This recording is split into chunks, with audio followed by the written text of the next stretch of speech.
This is KCBX Central Coast Public Radio. You're listening to Issues and Ideas, bringing you conversations with the people shaping San Luis Obispo and the greater Central Coast. I'm Monica Lopez.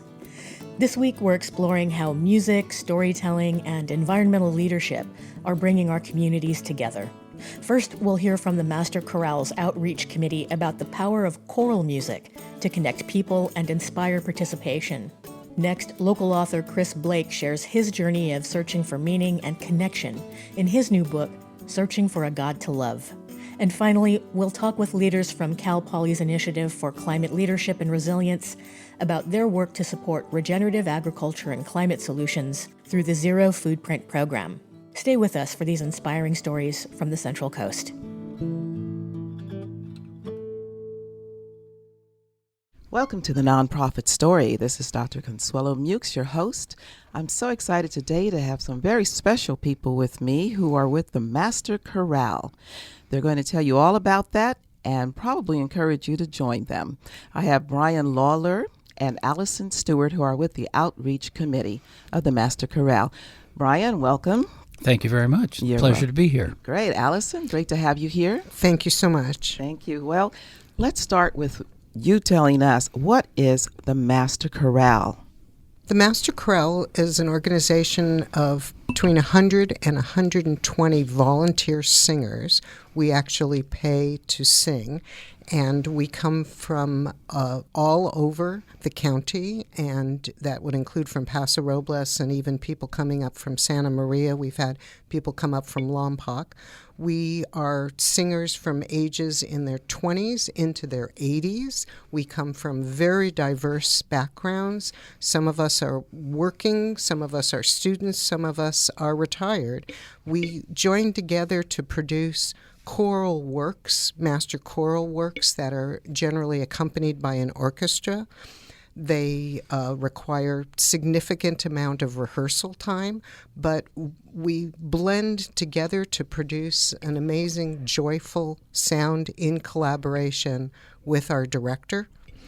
And basically, it's sort of a community that's created for the purposes of singing together and producing live choral performance. That sounds wonderful. So what was the thing that made this come about? How did it just happen? Tom Davies is our conductor. He was a professor at Cal Poly for over 30 years. He was the choral conductor at Cal Poly. And he had choirs at Cal Poly. Mm-hmm. And midway through his career at Cal Poly, he started the Master Chorale and decided to take it off campus, interestingly, because he wanted to be able to bring in people from the community at large. So he made an arrangement with Cuesta College to make the choral group into a class. And so people who wanted to sing in the Master Chorale would enroll in a class at Cuesta College, and it was, minimum fee, like $25 per semester. And then you could sing in the chorus. And that lasted for, I want to say, more than 25 years, maybe 30 years. And it grew significantly over that time, up to the point where he was having, he had choirs of 75 to 80 singers, and it was becoming a big deal. Uh-huh. And so at some point they decided to break from Cuesta College in a friendly way and set up a nonprofit organization and take the choir public, so to speak. And the choir has grown also to, as Allison said, depending on the pieces that we're performing. Right now we have 100, but in the springtime we had 120. Members of the choir? Yeah, the choir, wow. and it can be big. So in springtime we performed Verdi's Requiem, and that's 120 piece, 120 voice piece. And Tom will raise and lower the number of singers according to the pieces that we're singing. And then almost always we sing with a full orchestra. But after the group went public and became a charitable organization, we also moved our center of operations from Cuesta College down to St. Paul's Catholic Church in Pismo Beach, where we rehearse. And we also moved our performances into the Performing Arts Center at Cal Poly. And what type of music are you singing? Where are you getting the music? Who decides what to sing? Tom does. Okay. It's his decision. All right. We sing what you could call the great works, the big works. almost everything we sing is with full orchestra, and full orchestra is more than 50 players. So last spring, for example, 120 singers and 55 in the orchestra. It was really extraordinary. Sometimes it'll be even more when he adds additional specialist musicians to the group, more horns, for example. So he brought in 3 or 4 or 5 more brass players in the spring concert than we had, because there are parts in the Verdi that call for that. But he's the one who makes the decisions. And so those are works by people most of the time that our audiences know. We sing Mozart, we sing Verdi, we've sung Rachmaninoff, we've sung Haydn, we've sung, sort of the greats. And but we also sing less known singers. So, for example, in our upcoming concert, we're singing a piece by a woman named Amy Beach, who is an American composer who died in 1920, if I remember correctly. She was an inspiration to her generation, one of the real breakthrough women composers of the early 20th century, and her work is exemplary of that era. So we're doing that, and we're also playing some Dvorak, which is a similar era, a little bit earlier, and we're doing one piece of Mozart. And sometimes don't you commission some works from local artists? Exactly right. So that's another very important mission of the chorale, is to engender new compositions by local composers. We've performed some marvelous pieces, particularly by a fellow named Craig Russell. But most recently, there's a professor and composer at Cal Poly, Meredith Brandmeier. Part of our 40th anniversary last year, we commissioned a piece from her that we performed, quite an extraordinary work. And we're also singing one of her pieces at our upcoming winter concert as well. So we want to encourage people here in the area to realize that we have not only a great performing arts community, but we actually have the ability to come up with amazing new compositions. Do you find that because your singers are from the community that it makes people more excited to come and hear the Master Chorale, because they might be seeing someone they actually know in Absolutely. the chorale? Exactly right. I was at the grocery store one day, and this man came up to me and said, "I enjoyed your concert the other night." And I said, "Oh, wow, thank you. It was lovely. I'm glad you were there." And this was not a person I knew. And he said, "My daughter was the soprano soloist." And I said, "Oh, and he introduced himself. And he said, "Most people, called me by his first name." And I'm sorry, I don't remember it. He said, "But everybody usually refers to me as the soloist's dad."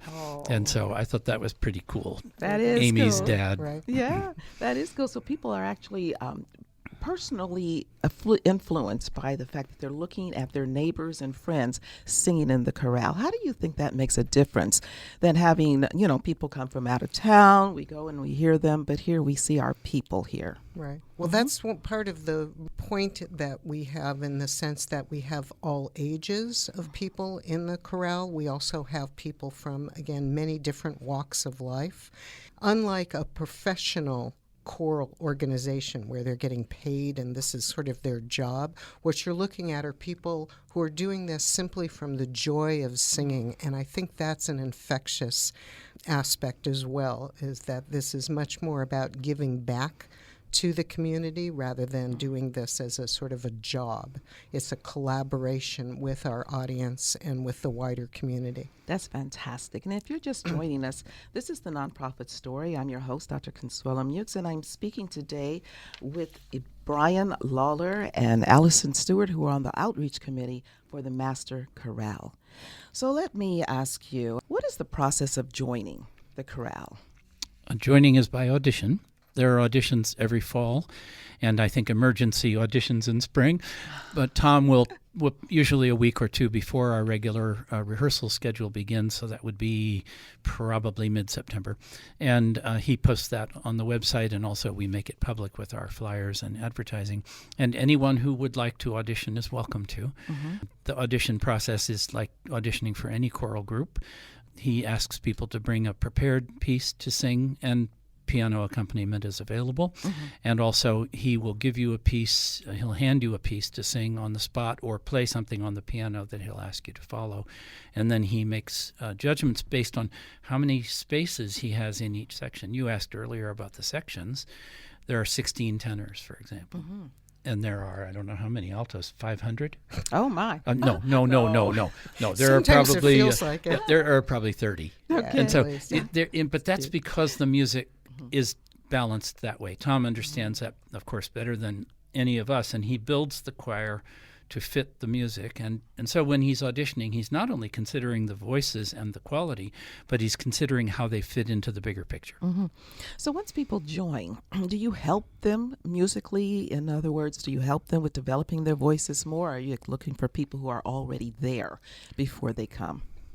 I would say that we're looking for people who are already there. It's not really a time for lessons so much. It's assumed that you not only can read music, but generally that you can sight read music fairly well, and that you're prepared to go home and rehearse on your own assiduously, I would have to say. Yeah, there are hours invested in this. Yeah, because we are Many. doing fairly complex works with a fairly short, tight rehearsal schedule in terms of preparation. We're expected to go home and spend, some time every day listening and rehearsing on our own. So I would say that, it is expected that you have prior choral experience, hopefully some vocal training.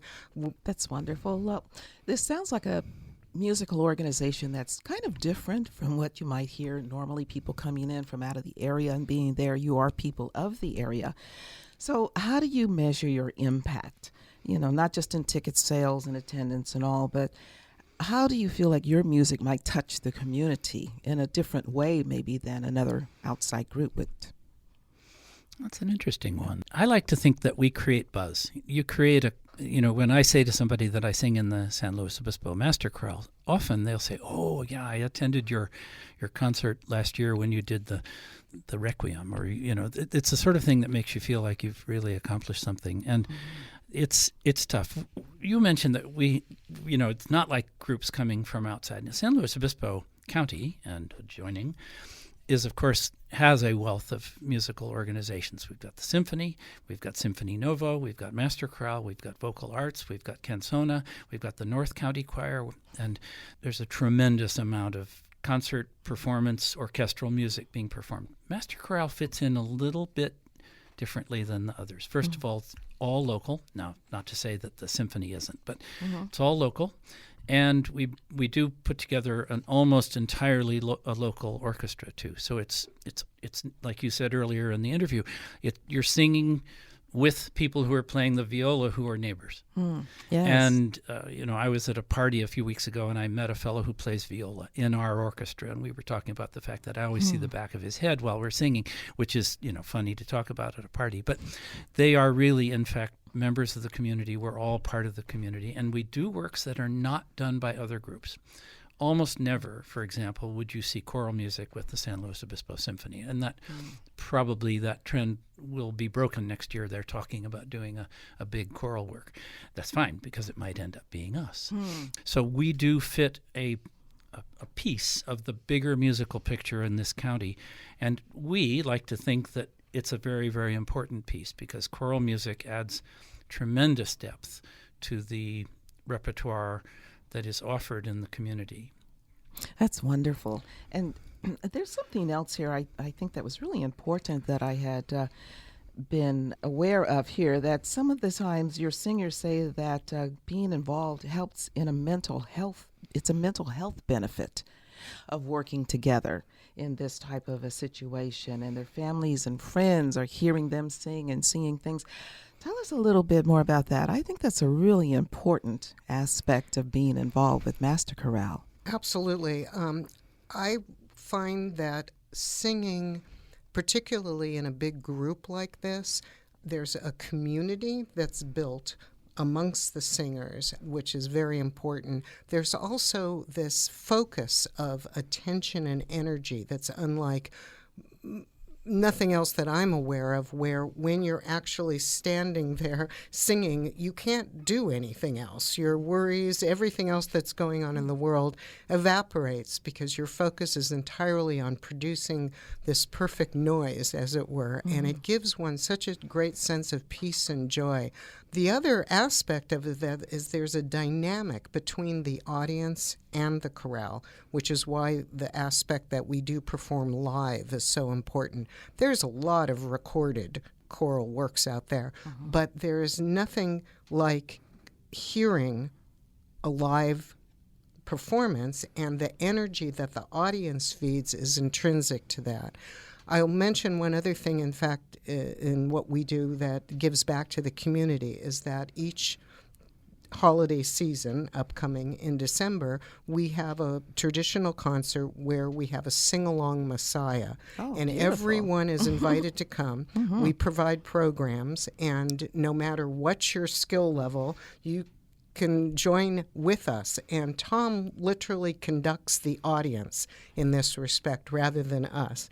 So we sing, I would say, the greatest hits out we of do the the big Messiah. choruses. The big choruses that everyone would know, like the Hallelujah chorus.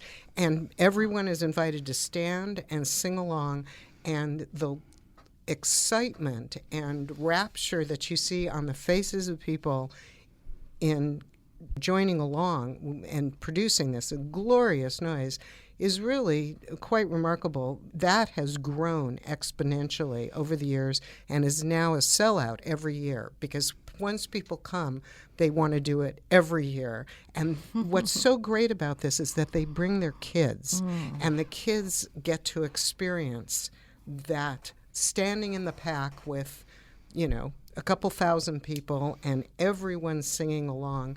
Whether they really know it or not is very unimportant, because the word is just hallelujah, right? Everybody can sing that. That's an amazing situation, and I hope more people understand that. There's something else here, is that you do try to bring people to your concerts, perhaps offering some tickets to some of the nonprofit organizations that can bring a different, diverse audience in. Is that still something that happens? Yeah, this is very important to us. Again, we would like more people to come from different parts of our community. And so we've realized that going to concerts is not inexpensive. There's no way to get around it. It's quite the luxury for quite a number of people, particularly those on fixed income. And so we were very fortunate last year to receive a grant from the Performing Arts Center as part of their DEI program. And we used that to reach out to some organizations that serve underserved communities locally, like Big Brothers Big Sisters, HASLO, the Diversity Coalition, and ask them whether there would be people within their purview that might be interested in attending. And there were. And so we gave away last year 50 tickets through this grant. And the feedback that we got was just amazing. There were people that had never been able to go to the PAC for anything before that came to the concerts. There were people whose children had never heard any sort of live orchestral or choral music before. So that's part of what we're trying to do. So we're keeping that going. We're no longer going to be receiving that grant, but we're now raising money ourselves. So it's something that if people feel that they're interested in attending and they just know that there's no way that they can come, they need to reach out to us and let us know, because we want to support that. As we get ready to finish, it just sounds to me like you're not only concerned with the music, you're concerned with the people that get to hear the music. What do you think is that emotional impact on people that actually hear your music through the Master Chorale? I've seen it in their faces. When, for example, this last year, when we were doing the Sing-Along Messiah component of our holiday concert, I could see many of the people in the auditorium because they turn the lights up so you can read the score. And so in that respect, and you'll see people who are, you can tell who the singers are, meaning who the people who know the music are. And it's fun to watch it because it's like rapture to see them singing, and it makes you feel good. Now, of course, it makes them feel good too, and that's a big part of it. And mixed in with that, we like to open our doors, so to speak. We want to bring in young people too. And so, for example, another thing where Allison and our committee have worked very hard, is to expand our reach to reach high school students. And last year, we were able to support the Paso Robles High School Choir with a cash grant that we raised among our own singers to help them get to Carnegie Hall and take their choral program to Carnegie. What do we get in exchange? We get exposure to high school age students, but we also start to see them in our audience. And they understand as a result of this, which is what we really are, this is what outreach means to me. We want to show young singers that they can be singers for their whole careers, their whole lives. And if they sing in high school, it doesn't stop. They can sing forever. That's amazing. And they can become a part of this, especially if they're, if they want to join the Master Chorale or Vocal Arts or Canzona or one of the other choral groups in the community. Those eyes are opened and those ears are exposed to something that they may not have considered in the past. So it's an opportunity for us to extend our reach to young people so that we start to see more age diversity. And Allison mentioned it. We have 20-somethings in our group, and we also have 80-somethings in our groups. I don't know what the mean is, but it has been over the last, let's just say, 20 years that I've been involved, an aging group of people. But now, interestingly, we're starting to see more and more college-age students specifically, and that's tending to bring the average age down, which improves the quality of our music and also extends our reach to a greater audience. That's fantastic. So if people want to know more about you, what is your website? It's SLO, S-L-O, masterchorale.org. Wonderful. And we have been having a wonderful time speaking today about the Master Chorale with Brian Lawler and Allison Stewart, who are on the outreach committee of the Master Chorale. Please get to their website, learn more about them, and start attending those concerts and maybe become a part of the Master Chorale. This is Consuelo Mutz, and this is the Nonprofit Story. Thank you.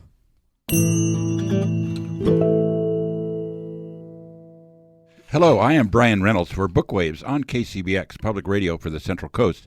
Today we are joined by local author Chris Blake, whose book Searching for a God to Love has just been issued in an updated edition. Welcome, Chris. Thanks. Good to be here. Could you tell us a little bit about yourself and how you came to write the book? Wow. Yeah, that's the name of the book is Searching for a God to Love. And I spent a long time searching, including when I came to Cal Poly in 1969. Ended up playing basketball here as a point guard for 4 years.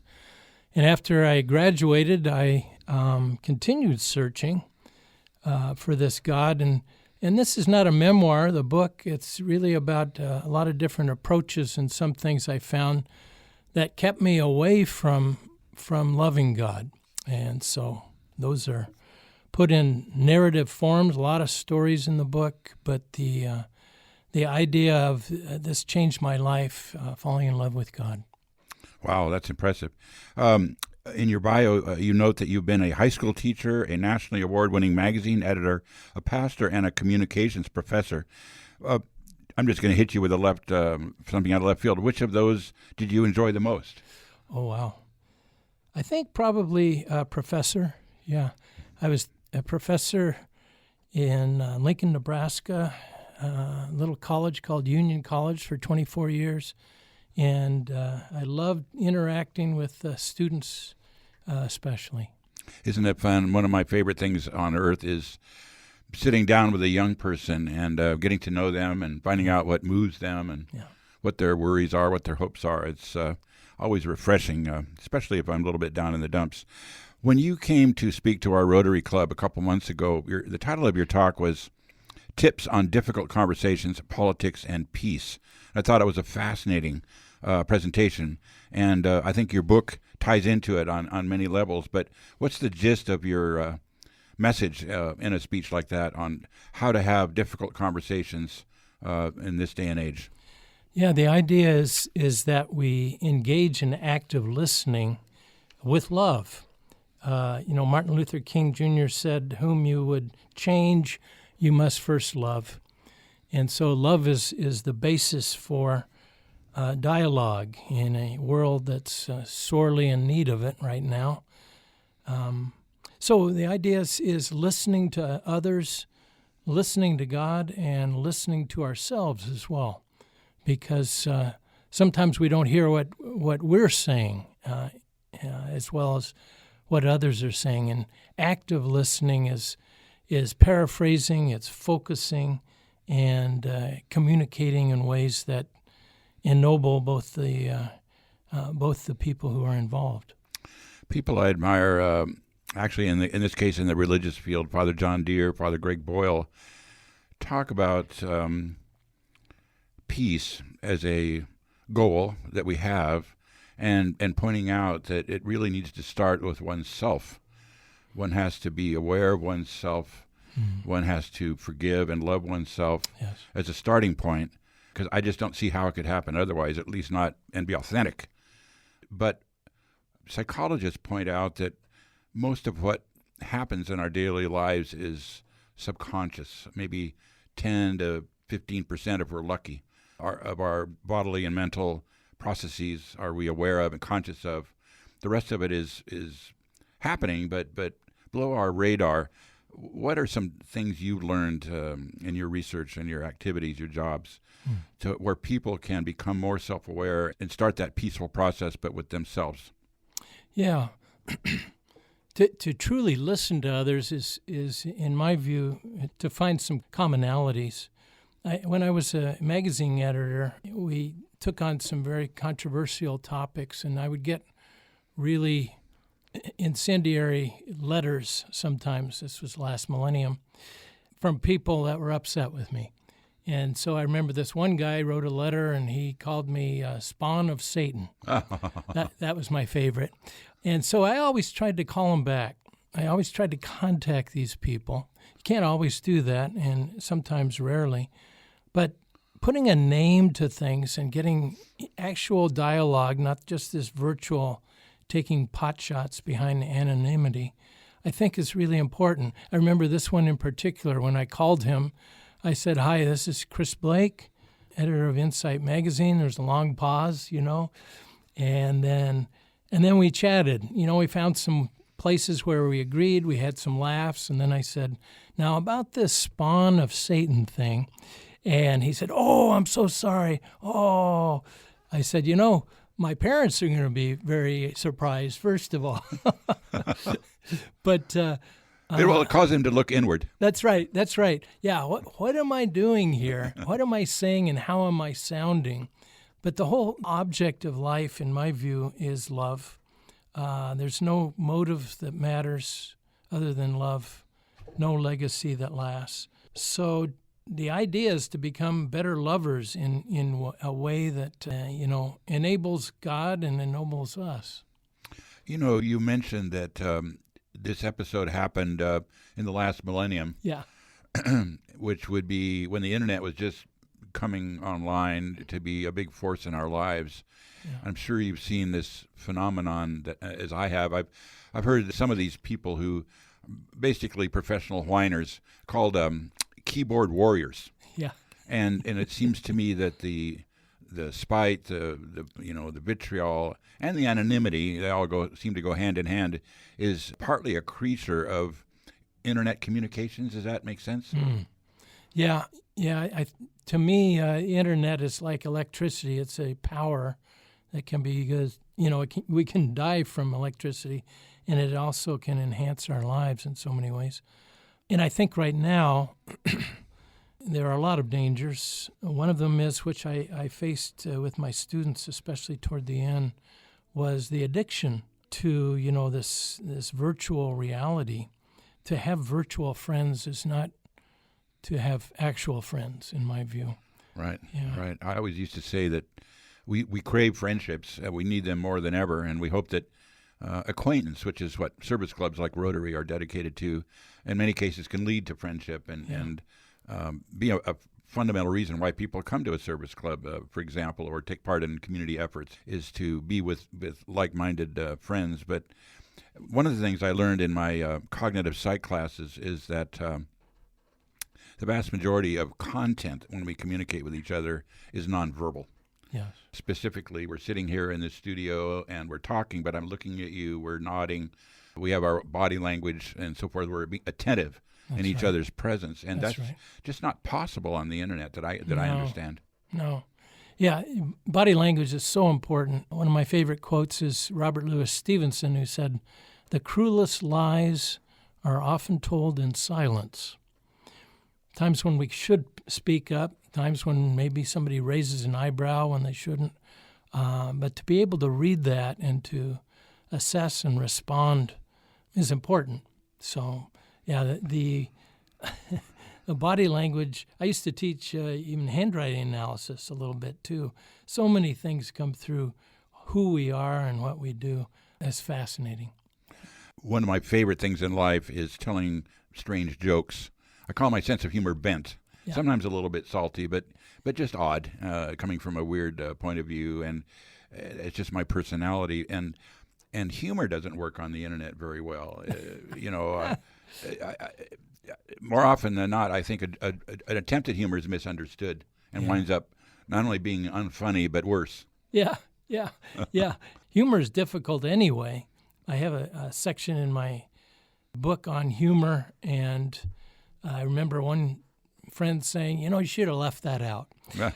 So apparently he didn't find it very funny, although I did. Yeah. I definitely found it funny. Yeah. And if you need me to read one of those jokes, I'm prepared to do so. Yeah, I'm the king of bad jokes sometimes. I'd like to remind everybody that I am Brian Reynolds for Bookwaves on KCBX Public Radio for the Central Coast. Today we are joined by local author Chris Blake, who's written a book called Searching for a God to Love. We're talking about that book and also how to weave some of those lessons in the book into our daily lives by way of getting to know ourselves better, our friends better, and our business relationships and so forth. Your theme, as you've written in your bio also, is active listening with love, which I think are two related but different things.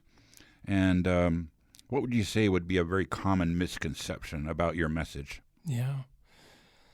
Common misconception is that acceptance means agreement. Yeah, just because we accept somebody, accept their worth, accept that they are a child of God, doesn't mean that we agree with them on everything. And even accepting a message, in essence, doesn't necessarily have to mean that. So I think that's one primary misconception. It's in line also with to forgive somebody doesn't mean you agree with what they did. It was probably very wrong, but it means you release yourself from that imprisonment that unforgiveness brings.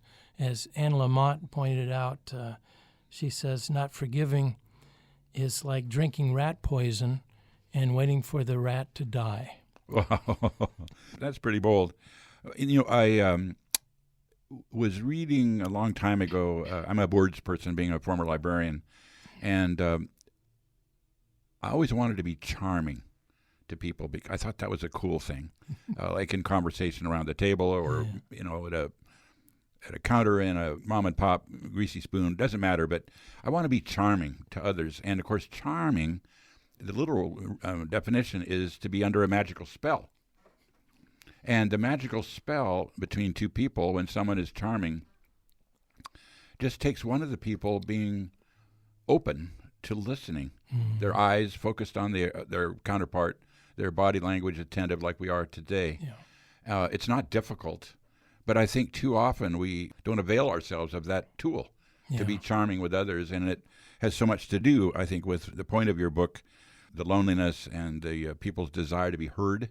Yes. In fact, some of the points you make in your book are about the various. I want to talk a little bit about the different ways or modalities of prayer, and then also listening. Because if you think of prayer, that's probably something coming from us outward, and listening is the reverse, inward. Let's talk about that a little bit. Yeah, I view prayer much as breathing, inhaling and exhaling. In fact, inspiration is about breathing in. And so most of the time when people pray, they're spending 95% of their time exhaling, telling God how things are down here, and 5% maybe listening, maybe 5%. And so we find our prayer lives are dying as we would die if we spent 95% of our time exhaling and 5% of our time inhaling. So that's a helpful analogy for me. I also think we have some misconceptions about prayer when it comes to God being a heavenly Santa Claus, I remember reading about this fellow coming up. Well, here, I'll read it from my book here. Often we labor under the illusion that prayer must be something formal, something desperate, something absolutely magical. Eric Roll tells the story of a little boy who was overheard praying fervently, "Tokyo, Tokyo, Tokyo." Later, when he was asked why, the boy replied, "Well, you see, I've just taken my geography exam in school, and I'm praying to the Lord to make Tokyo the capital of France." So prayer isn't about miraculously changing the world atlas. It's primarily communicating with God. And I've fallen into that trap as well. Sometimes we think we're just about changing reality to get what we want, and sometimes what we have to do, and this is nothing anybody likes very much, is to want what we get. And to change that mindset is difficult.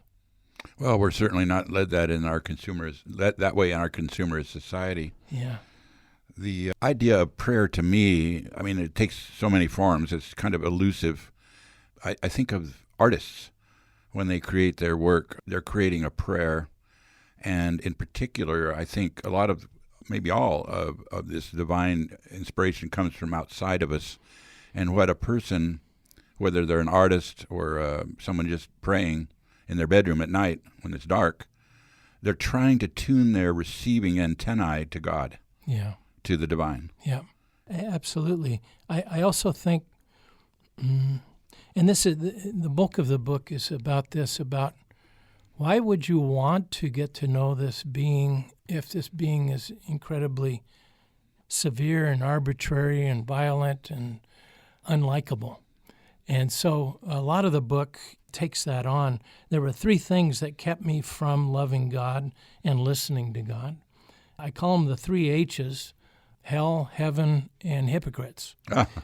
And so what helped me, and I write about this, is learning, and this is something that was just revelatory for me, that God will not torture people forever. That just doesn't make sense to me, that out of love God would ever do that. And I'm a follower of Jesus, and people who are Christians say that Jesus died for the sins of all. But Jesus only suffered, a few hours. And we're saying that somebody is going to be suffering for eternity. It doesn't make logical sense to me as well. So I spend a chapter on that and get into it. And honoring the Bible, too, along the way. The other one is heaven. I really didn't want to have anything to do with heaven. Not interested in streets of gold. I don't need a mansion over the hilltop. And I figured no matter what it is, I would get bored doing it. And then I remember reading Revelation 21, verses 1 to 5, about the new earth, that we don't leave here and go home to heaven. We leave heaven and come home to this earth made new, with real relationships, real loving, growing experiences taking place. That, frankly, I think there will be accidents and surprises on the new earth. I wouldn't have it any other way. I'm reminded of the Truman Show. Truman wanted his way out because everything was all set up.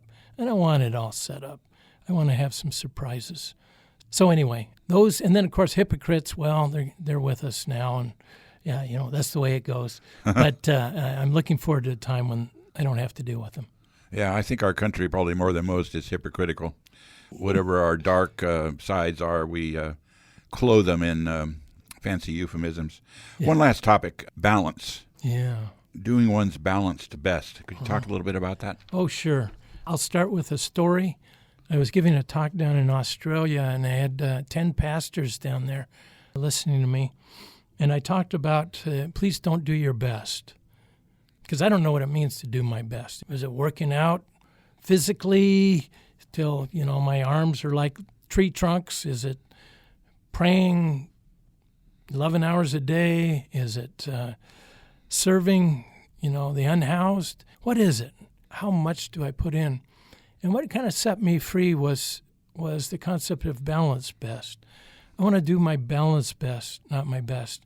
And balance best means how we're doing physically, mentally, socially, emotionally, and spiritually. And after I gave that talk about staying in balance, because I can, this is about listening to ourselves, I can kind of sense when I'm out of balance. Oh, I need some exercise. Oh, I need to have some social interaction here. 2 of the pastors came up to me afterward, and they both said, that just saved my career. Wow. That one concept saved my career because I'm on the verge of burnout right now. Wow. I can't do my best. I can do my balanced best. Wow, this has been so inspirational. I am Brian Reynolds for Bookwaves on KCBX, public radio for the Central Coast. Today we were joined by local author Chris Blake discussing non-confrontational dialogue and his new book, Searching for a God to Love. Thank you, Chris. Thank you, Brian.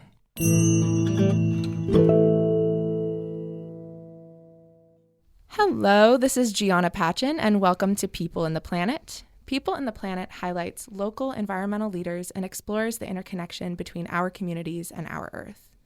I'm your host, Gianna Patchen. I work as the chapter coordinator for the Santa Lucia chapter of the Sierra Club, representing San Luis Obispo County.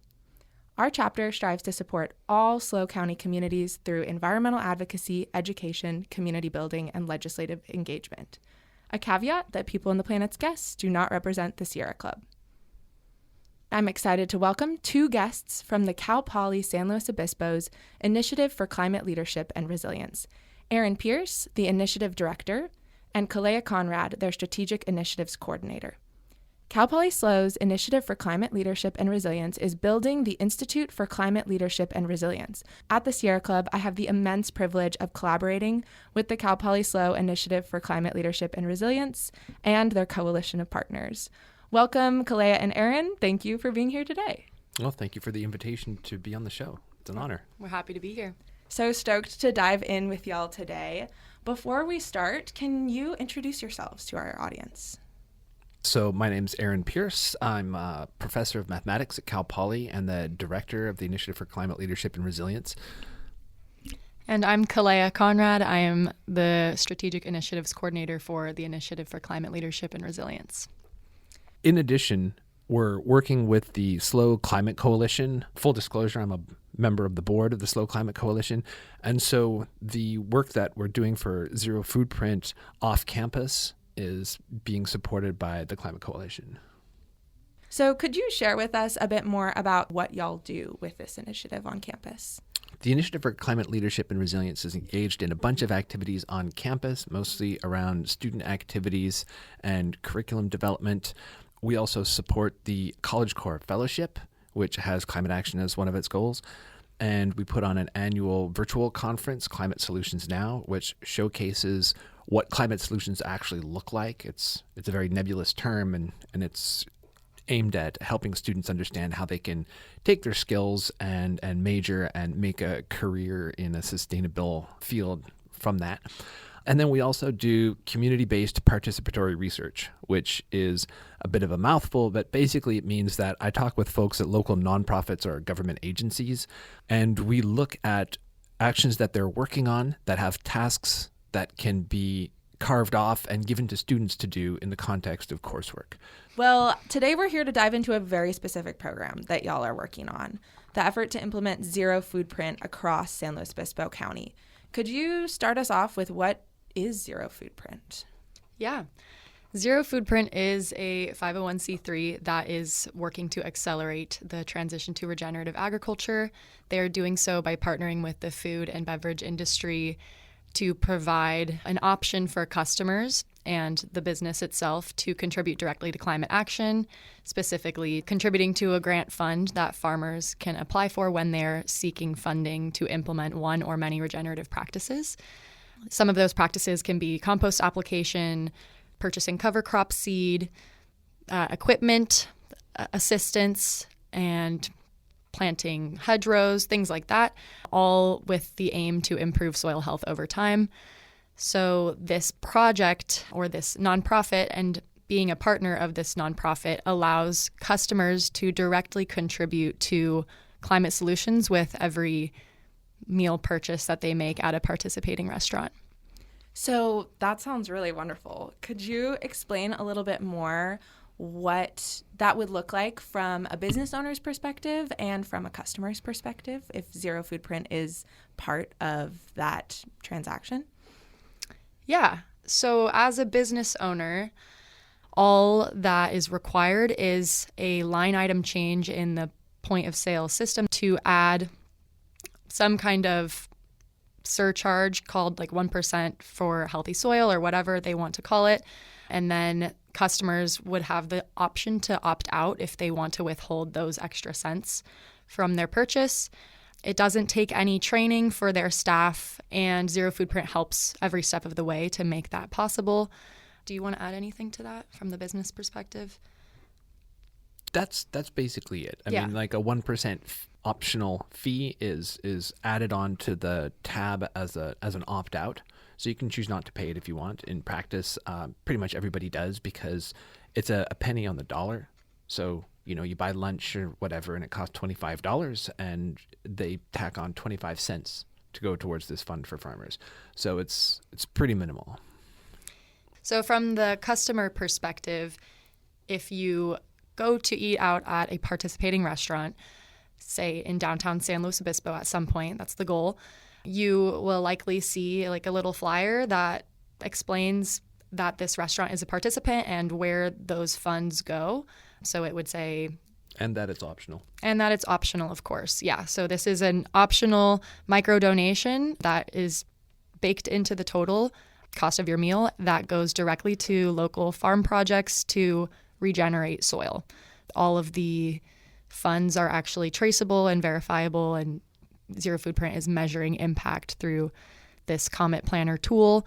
And then on their bill, when they purchase the meal, it will say at the bottom, 1% for collective regeneration or 1% for healthy soil or whatever the restaurant wants it to say. That will be 1% of the pre-tax total. Anyone who doesn't want to participate can just say opt out when they're making that purchase, and it's withheld from the total. That's so exciting. So it makes contributing to regenerative agriculture and soil health a really easy thing for our community members to do. Exactly. It's designed to be frictionless. It just happens. You don't have to pull out your phone and like sign up to make a donation. You don't have to take any action on your own. You just can like let it happen with a smile and a nod.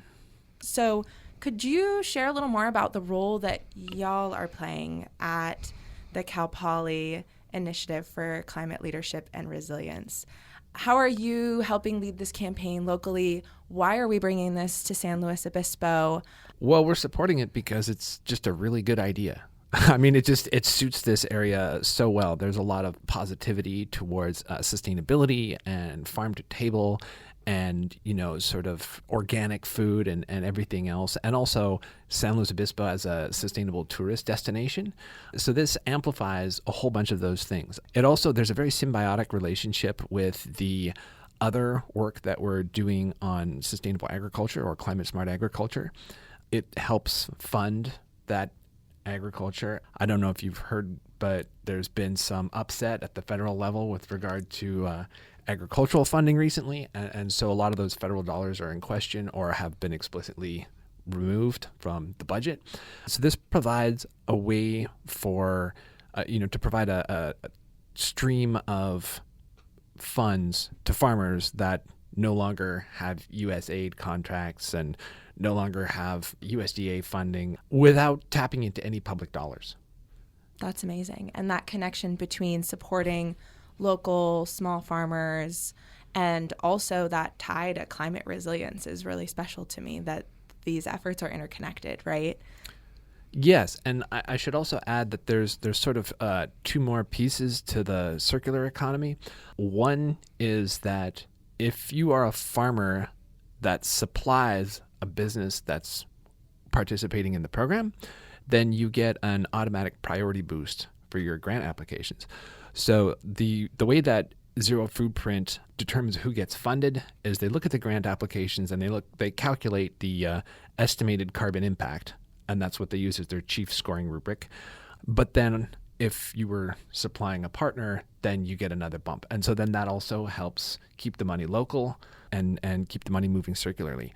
The other thing is that at the moment, all the money goes into a statewide fund for farmers across California.